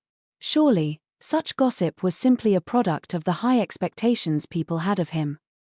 By taking the championship at the Supreme Warrior Festival, he would be able to overcome those rumors. He would find himself up against immense foes. Many of them had probably been walking the path of a warrior for far longer than him. But Krai was in top condition. He could pull this off. His might was on par with that of a level 8. Not to mention, he had allies. At first, Krai had been a solo hunter, but his ideals had attracted valuable comrades to his side. In the Supreme Warrior Festival, you couldn't fight alongside your friends, but just knowing they were there was enough to give Krai a boost. They were all part of a party. He had been surprised when his friends suggested calling themselves Bereaving Souls and making a mask their signature item. Krai, however, wasn't the type to dismiss his friends without at least hearing them out first. In the living room of the suite rented by Bereaving Souls, Elizabeth Smiat the Eiffel Shadow and Kule Saikul the Protean Sortie were having a grave discussion. So are we just screwed? What do we do, Kule? No way I can win against the real one. This is indeed bad. I hadn't anticipated the authentic counterparts making an appearance. Elizabeth Smiat was a thief. She had fluorescent pink hair that burned the eyes and wore gear that left very little to the imagination.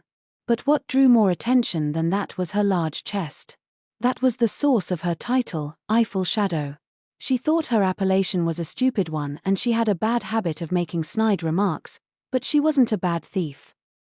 Kule Saikul was the brains of the party. He could be easily identified by his glasses and polite register. Inexplicably, he claimed to be a swordsman despite having never swung a sword.